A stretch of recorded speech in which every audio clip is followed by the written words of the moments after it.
Hello, everybody, and welcome back to the B Channel podcast, where my objective is to bless, edify, and encourage others to live their best lives.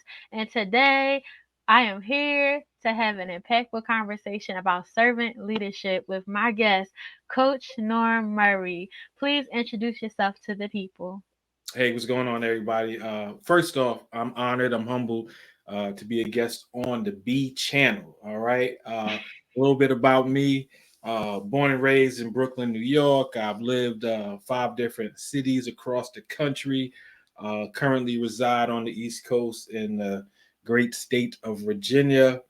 I still work, believe it or not, a 9 to 5 job.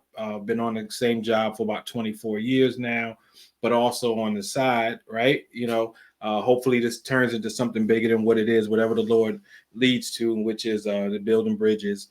Not only a podcast, but hopefully to do some bigger and better things in the community. I'm also a ordained deacon, soon to be a licensed minister. So I do a lot of stuff outside of just working that 9 to 5, so to speak. Yes. So, when you hear the words servant leader, how would you personally describe a servant leader? Well, initially, I think most people, when you say servant leader, is somebody that will never ask you to do something that they won't do, right? And while I agree with that, I think it goes a little bit further, right? Because if we're talking from a natural sense, you're going to get a different definition. Because in the natural sense, a servant leader is exactly what I just said, But speaking from a biblical sense, a servant leader is more than just doing something that I would never ask you or I would ask you to do unless I did it first. Servant leadership is understanding that it's all about the people, not necessarily the process, but it's about the people. And so, even in ministry, you can take this and put it into your normal everyday life. Is that the higher you go, the more of a servant you become. And that's one of the biggest differences between being a servant leader in your community, in the church, and versus the job, because companies will teach you the higher you go, the less work you kind of do because you have enough people below you. But in ministry, when it comes to doing kingdom minded work, the higher you go, the more of a servant you are to the people.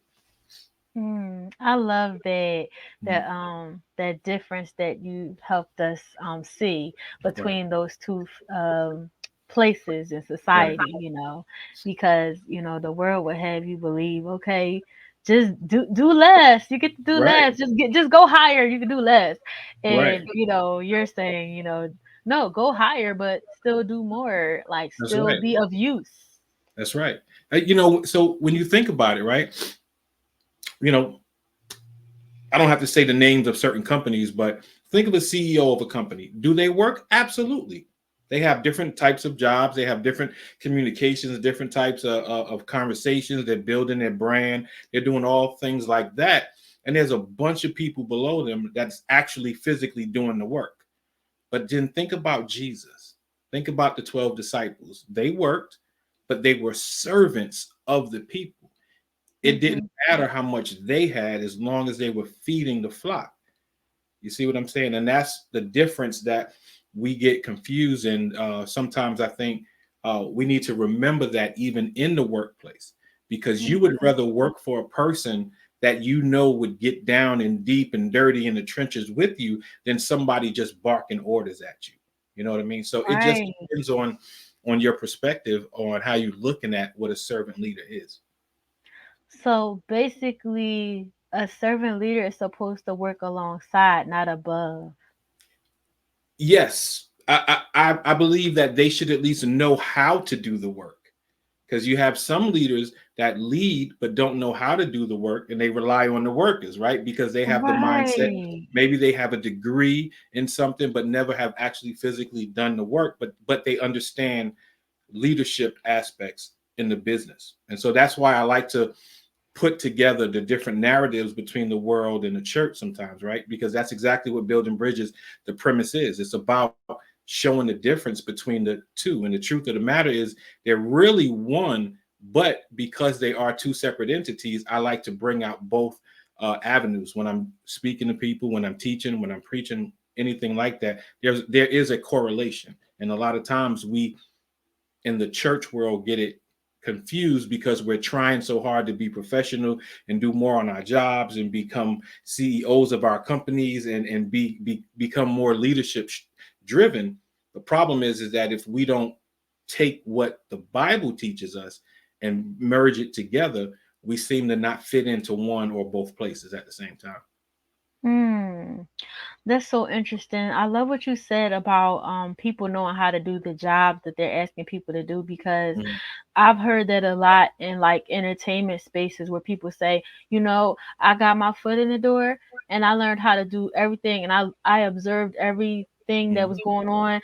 I know how to do every job that there possibly is. And Right, that way, if somebody's not there, you know how to do it, and right, you're humble enough to do that job versus saying, "Oh, I don't know how to do that. I don't have to know how to do that because I'm at the top." right. So I really like that. Yeah, absolutely. There's one of the things that I've taught my employees over the years, right? Hmm. To always remain relevant. How do you remain relevant? Sometimes you do the work that's not your work so that you can learn the work, right? I might be a specialist in one thing, but here's something else I can learn. Now, watch this. Companies lay people off. And I think since COVID, we're probably in the most area, of time in a space where companies laying people off left and right. And typically, let's use a number like 50, right? The first 20, you got 100 people, but we can only keep 50. The first 25 are going to be people that are tenured, that's been there a long time. The other 25 is going to be a mixed combination of where can I get the best bang for my buck. So if I'm an employer looking at all of these 25 people that I need, but there's a pool of 50 of them, I'm going to take the people that's going to give me the best bang for my buck. So he's a specialist. All he knows how to do is that one thing. But that guy over Mm, there knows how to do five things, and I can plug and play him into a lot of different areas where the learning curve is a lot shorter than somebody that only knows how to do one thing, and then I have to retrain him on something else. So it's about having a cognitive mindset to understand that, hey, there's sometimes you just want to learn something new so that you can stay relevant. that is so good, because you have to do that because you don't want to do a disservice to yourself. Absolutely. Because you never know what's going to be coming around the corner. Where does your talent go? And there's nothing wrong with being a specialist at something. There's nothing wrong with conquering a task or a type of job, something you have passion with. But when you work for someone else, you have to look at the broader picture of what the company is trying to do. Where can I write myself into this story? Where can I say, hey, I'm available and I'm valuable here, here, and here versus only here? Because the place Right. you are the most valuable and what your expertise is, it doesn't mean the company is going to need that expertise 2 years, 5 years from now, which is why a lot of our elderly people got left behind a little bit after COVID, right? It took them a long time to get used to using Zoom for church and other things. All of a sudden, now you want me to deal with computers, and that wasn't my era, right? And so there was a large learning curve. And so if you stay relevant, it helps with that change, because if you don't change, you will get left behind. That's so true. Do you have any practical advice for how do we develop this servant leadership mindset? Well, the first thing to know about being a good servant leader is being a good follower, right? That's number one. All good leaders, all great leaders will tell you that they were great followers first. You have to know your role. You've probably heard this, right? Great leaders aren't born, they're made. And then you probably heard it the other way. Great leaders aren't made, they're born. Well, either way that you look at it, you have to be a follower first. You didn't come out of the womb knowing how to do X. You had to learn it, right? You had to study, you had to put your time in. If it was a passionate thing, you still had to put time in.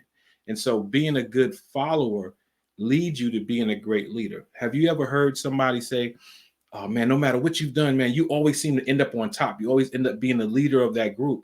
It might be within you, But that person is also probably a humble person because they wanted to learn. They had some zeal about what they wanted to do. If you don't mind, let me go into the ministry for a second. There are people in the church, maybe you came in at the same time, right? You're the same age. All of a sudden, one's a deacon, one's a minister, one's an elder, and the other one is still where they were. Now, it doesn't mean that they didn't have a calling on their life, but a lot of times you get envy and jealousy, like, well, how did they get here? And we came in at the same time. Well, how much studying did you do? How much praying did you do? How much fasting did you do? There's always something to propel you to the next level. And if you're not willing to put the work in, you can't get mad if you don't see the results. Yes, that's so true. Put the work in Got to put the work and be willing to be a great follower first, in. right? That's Absolutely. good. That's so good. Um, what has been the biggest lesson you learned about being a servant leader? Is that nobody thinks the way you think. Nobody might you might be the only person with that extreme passion for what it is that you're doing. And so once you realize that and understand that you can't make a person think like you can't give a person passion, then as a leader, then you start to learn that the people that I'm working with, working for, people that work for me, everyone is an individual. So now you have to try to tap into and find their strengths and work with that within whatever it is that you're leading. And so I think that's hard for a lot of people. Why can't they just do it the way I do it? Because they don't think like you. Hmm. Because they don't have the same passion that you do. You love doing this thing. This is what I love to do. But that brother or sister over there, that's just it's not their thing. I'm here to get the job done, but I don't have a passion, and that's one thing you can't teach. Um, I was like that with my son, you know, hard worker, but I can't teach him passion. He has to have a passion for whatever it is. He was a great basketball player as a young child. And everybody said, "Man, oh man, your son, he could potentially make it one day." And I'm like, "Yeah, if he wants to. But if he doesn't have a passion for it, he will never put the work into it." You see what I'm saying? And so it wasn't his Right. passion. It wasn't his thing. He did it because his cousins played, his friends played, but it wasn't his thing. That wasn't his long-term goal. And if there's no passion behind it, you typically don't put the work in, which means you'll never see a reward for that particular thing. And so, and that was okay. That's so deep though, because when you think about it, if you can tap into whatever that person's passion is and put them there, then they'll excel. Absolutely. A lot of times we work for companies and we're miscast, where we apply for a job because we need a job, and you get the job and you do the job, but you might be mediocre at the job, or you do just enough that I won't get let go, but there's no passion. I don't have any ambition to go any higher here because there's no passion here. I'm doing it because I need a job. I need a paycheck, right? But if you give Mhm. somebody if somebody has a passion, when part of what your calling is. If you can get up every day and just do it and not get paid for it, that's a passion, So Absolutely. it's a little bit different, It's a little bit different. Yes. So, what would you say is the biggest blessing about servant leadership? The biggest blessing, wow. Honestly, I would say the biggest blessing is seeing the looks on people's faces, whether you're working for them, they're working for you, if you're in the church, whatever it is, when you see others get blessed based on the work that they're doing, based on Mhm. them putting the time and work into it. And when they start to be blessed by it, the looks on faces, it's kind of like somebody giving you something all the time. You don't cherish it as much as when you work for it. When you go out, work, get a paycheck, and spend your own money on it, right? That child, even that adult, it's not the same. If somebody gave you a coat and somebody ripped it or cut it or did something to it, you might be like, well, it was free, it's all right, whatever. But if it's yours, you're like, oh man, you have a different mindset about it.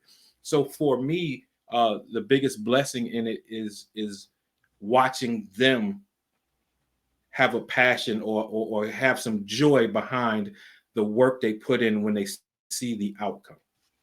Mm, I like that. So it's like the joy of the blessing isn't in like what you contributed, but what other people contributed.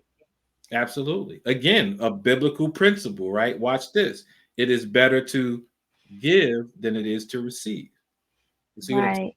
So many times we don't think about it, right? There's so many things going on in life. We don't realize that there's so many biblical principles to what we deal with on a day-to-day basis. So, Yes, yeah, like it's really important to have that generosity of spirit, mm, to be willing to give of yourself, Of course within boundaries, but absolutely. So, if you could plant one seed for the listeners, like if they could remember one thing about servant leadership, what would you want them to take away from this conversation? Great question. One thing would be to just understand that your team, your group, whatever it is, can only go as so far as you allow them to take you. Because Right. a leader is not a leader unless there's people to follow, right? So treat them with respect, treat them with honor and dignity. Understand that they are individuals and not every one of them is going to be the same. So having an understanding that in order to be great at being a leader, you have to have somebody to follow you. But if you treat people like dirt, then guess what? You won't be a leader for long. I can promise you that. I can promise you that. Right, because people want to feel valued and respected and appreciated Absolutely. for what they offer. And I love how Reverend Al Sharpton puts it. He says, if you go on a march and nobody show up, you're just taking a walk. So it's important, to have people Right. behind you. You gotta have them behind you. You gotta have a vision, a plan set in place that they can follow. And Yes. if there's nothing else, just understand that you know people strive to be leaders. Hmm. And the truth of the matter is, you can talk a good game to an employer and be put in a leadership position, but all of a sudden, when you're in the leadership position, can you perform? Can you get the others to follow you? Can you get them to have that passion? Can you get them to do what's needed so that you can remain a leader? Right. Can you bring out the best in people? Right, right. Yes, that is so Absolutely. important. Like to be able to do that. That's a skill in of itself. Absolutely. Agreed. Agreed. Yeah, so how what are you working on? Are there any projects that you're working on that you want to share with the audience? Well, right now I'm primarily focused on the audio podcast. Right, Hmm. I paused a little bit on the video podcast only because times have shifted a little bit, and so I have to be led by where the Lord leads me. And right now, I haven't done as many video podcasts, but I've been doing mostly audio. But the video Hmm. will come back. Outside of that, it's just a lot of studying about the Word of God. It's just a lot of looking at where can I plug myself into local communities to do some guest appearances, speakers at schools, YMCA's, and things of that nature. So we'll see how far Building Bridges can expand, if you will. So That's awesome. mm, That is so awesome that you're doing that. So make sure y'all tune into the Building Bridges podcast. Check them out on all the streaming platforms. Where appreciate it. can where can we connect with you? The easiest place to connect with me right now, just go directly to my website, buildingbridges520.com. And on there, you'll see all the platforms, whether it's YouTube, some life coaching, there's all of the video podcast, the audio podcast, a lot of different things, and all my social media platforms is there as well. Yes, so make sure y'all do that. Go to buildingbridges520.com. Of course, all this information, all the tea on Coach Norm will be in the description of this episode. If you are watching on YouTube or if you're listening, I'll put that information in that description box as well on Spotify. So don't worry. Thank y'all so much for tuning in and watching this episode. I hope that it blessed you. And thank you, Coach Norm, for joining me for this conversation. Absolutely. No problem at all. It was my honor. All right, y'all. We'll see you next time. Peace and blessings. God bless.